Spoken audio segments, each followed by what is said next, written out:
I bet you can't answer the very obvious and simple question I'm about to ask about this famous painting. The question is this: why is this painting famous? Because the reason isn't what you think. And the thing is, the Mona Lisa isn't just the most famous painting in the world. There really is no equivalent in any other medium. If I went out on the street and I grabbed 100 people and said, quick, name a painting, like 95 of them are going to say the Mona Lisa. I bet there are people watching this who could not name a second painting. But why? And if you say, well, it's because it's considered the greatest painting ever painted. No, it's not. This was painted 500 years ago. If you went into a time machine and went back, say, 200 years, and you went door to door showing people this and saying, hey, I painted this, what do you think? Their reaction would have been, oh, that's pretty good. Do you know this person? Is that your sister or something? For the first 350 years this painting existed, nobody cared.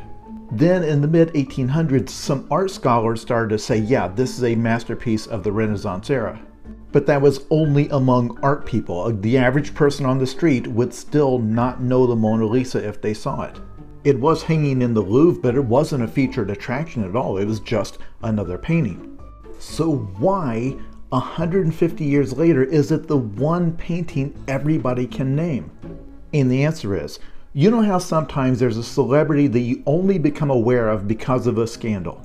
Like you would have just had no reason to know about them if not for the negative headlines. That is why you know about the Mona Lisa.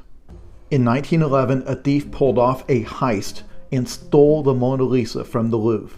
Now, this is just prior to World War I. Tensions were running very, very high. Feelings of nationalism in Europe were running very, very high. Now, to give you an idea of the importance the Mona Lisa held to the public at the time, it took more than a day for anybody to notice it was missing. It was literally a visitor to the Louvre who went to the staff and said, isn't there normally a painting hanging there? But once it hit the press, it became this incredibly sensationalized news story that this is one of Da Vinci's masterpieces. And immediately there were conspiracy theories that the Germans had stolen it, or that an American tycoon had organized its theft. It was actually stolen by an Italian employee at the Louvre who wanted to take it back to Italy. But his plan, once he was back in Italy, was to sell it. Because again, that was something you could do at that time. Because in 1911, this was just a pretty valuable painting, not the most famous thing ever made. The only thing that ruined his plan is that the story blew up and it became much too famous. Obviously, he now couldn't sell it because the whole world was looking for it. So he just got stuck with it. This guy had the Mona Lisa in his apartment for more than 2 years. Finally, he just gives up. He contacts an art gallery in Italy and says, hey, I've brought the Mona Lisa back to the homeland.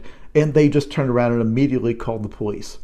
It became a massive story. 2 different movies were made about it in the 1930s. It just became a permanent part of the public consciousness.